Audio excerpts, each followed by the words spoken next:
But the talks in Geneva were very friendly. The relationship is very good.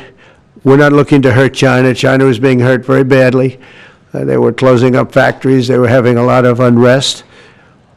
And they were very happy to be able to do something with us. And the relationship is very, very good. I'll speak to President Xi maybe at the end of the week. We have some other things we're doing.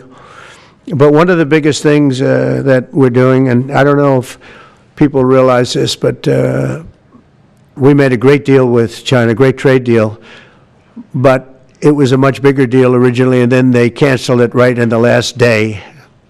Some of you faces, I remember, were there when that happened. I remember you.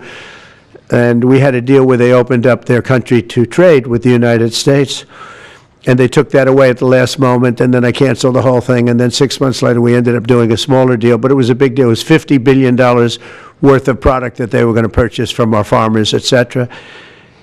And we agreed to that. People thought it was 15 because they were doing 15. We made it 50 because I misunderstood the 15.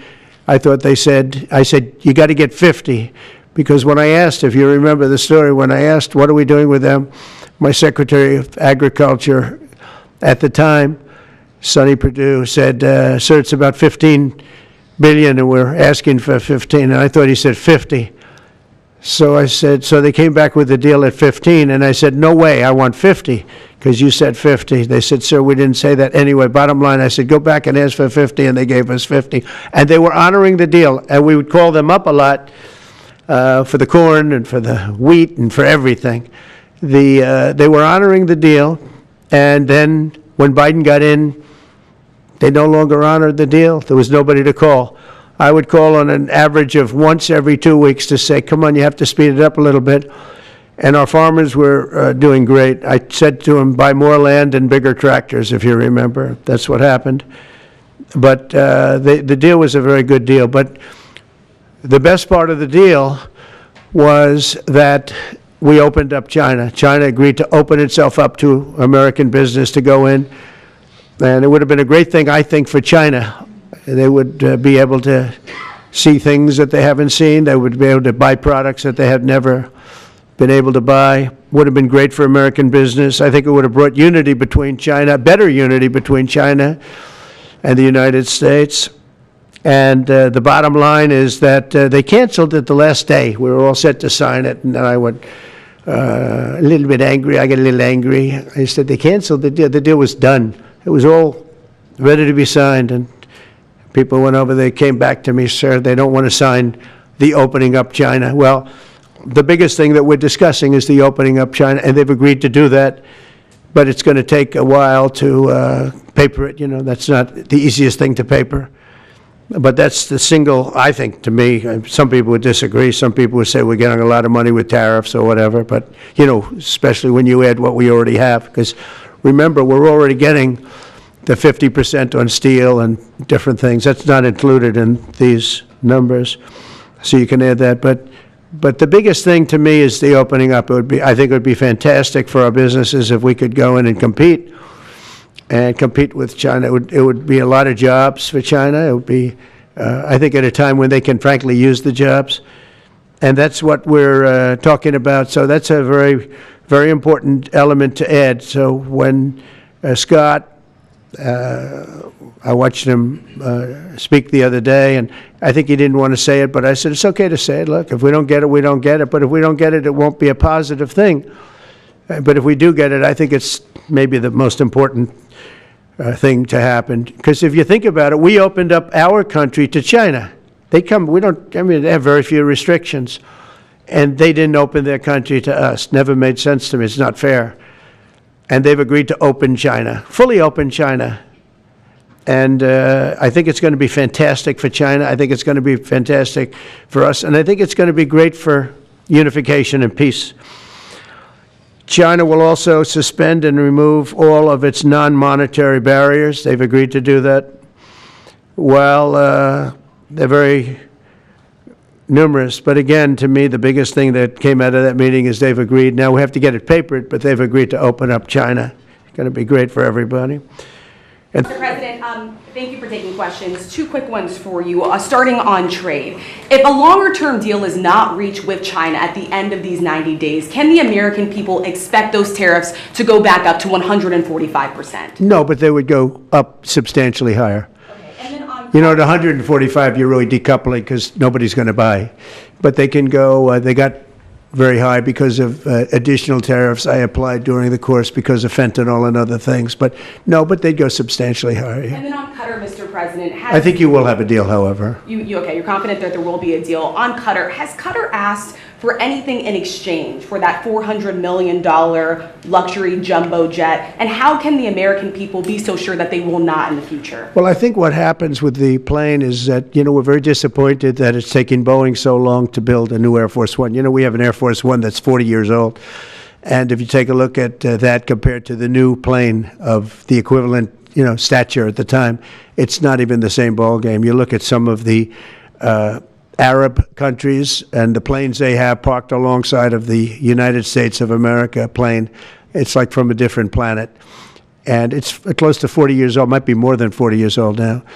And we, when I first came in, I signed an order to get it built. I took it over from the Obama administration. They had originally agreed. I got the price down much lower.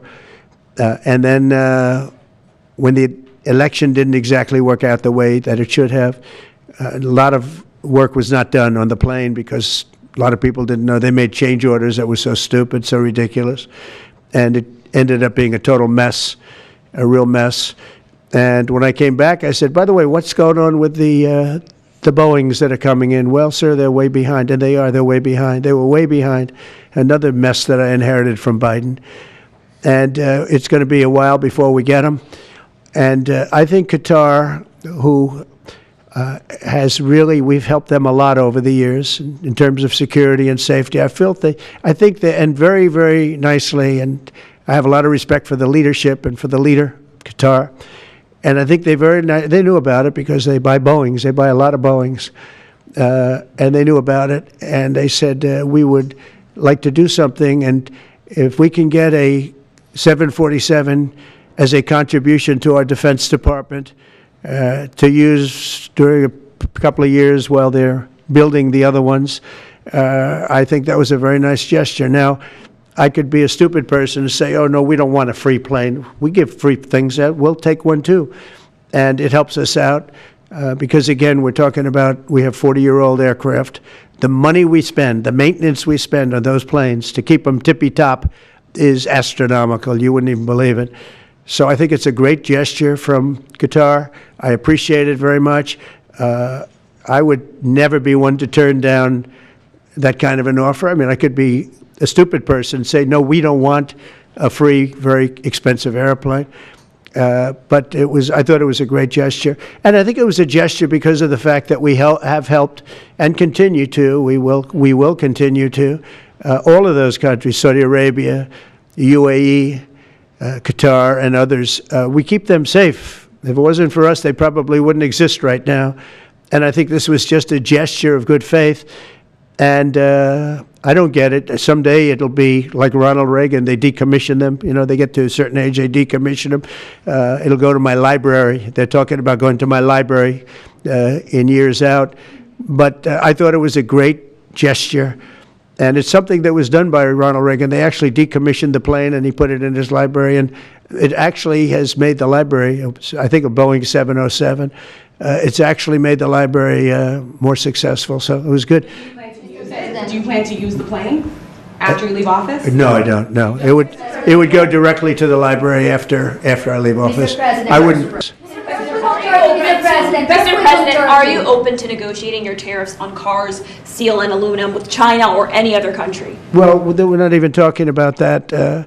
We're bringing the car business back into this country. We have commitments, not only commitments, they've already started construction on many plants. They've left Mexico in a few cases. In a few cases, they've left Canada. They're not going to build in Canada. They're going to build here because we have the market, and the tariffs have been amazing. The election and the tariffs. November 5th was a big day, and on top of that, of course, you wouldn't have the tariffs without the election, I guess, if you look at it. But we have at least 11 committed massive car factories that are going to be built, that are in the process of being built. And some are going through, some have actually started. We also have renovations of existing factories where they weren't utilizing the full factory from years gone by, and now they're under full renovation. They'll be opening up full factories in a very short period of time.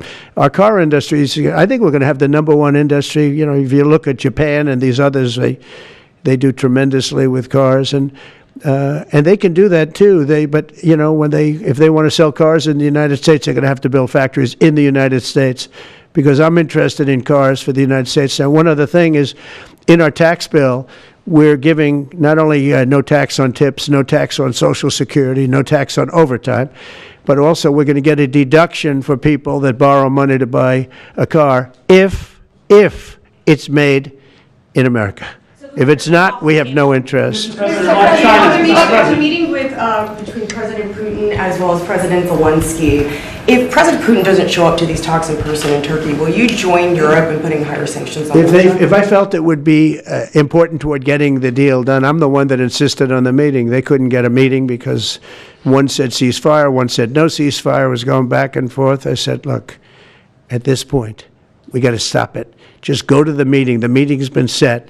Go to the meeting on Thursday. And if I thought it would be helpful, I don't know where I'm going to be at that particular point. I'll be someplace in the Middle East, but I would fly there if I thought it would be helpful. Please. Mr. President, thank you. Are you letting China off the hook for these 90 days, and do you really believe that they will follow through with non-tariff barriers and remove those? Non-monetary tariffs, yeah. Yeah, I think they're going to follow through. I think they want it very badly. I think they want the deal very badly. Again, this doesn't include the steel tariffs that I put on a long time ago that Biden tried to get off, but he couldn't get them off because it was too much money. You know, I took in hundreds of billions of dollars from China, what a lot of people don't know, but we put on the tariffs originally. And if I didn't do that, we wouldn't have a steel industry today. Now we have a thriving steel industry. It'll be thriving much more with what we're doing because this is the next level. But it doesn't include that, doesn't include cars, doesn't include pharmaceuticals when we do that. And the reason we're doing that will be to get them to come back into the country. You know, there are, again, I always say it because a lot of people forget, but if a company like Eli Lilly, which is making a massive investment in the United States right now, they're building many, many plants. They've already started like 7 of them, many plants, but they are not going to be tariffed. There's no tariff cost. So they're all doing that. They're all coming back to the United States. I mean, I'll tell you what, I hope I get the benefit of watching this because, as president, because, you know, it takes a little while to do this stuff. And we're doing it early in the administration. If you think of it, we have, I believe, if you look at the real total, it's over $10 trillion committed for plants and factories.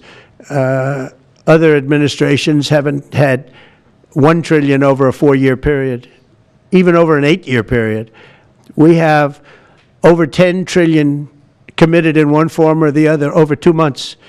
Give me a break. I'm here 3, but let's give me a break on the first month. We want to get acclimated. But, you know, but if you think about it, it's really 2 months. And so in 2 months, we have an investment already of over $10 trillion. And other presidents haven't had that done over a year, over 4 years in some cases. It's unprecedented. There's never been anything like it. It's a very exciting time in America. Thank you very much, everybody. Thank you.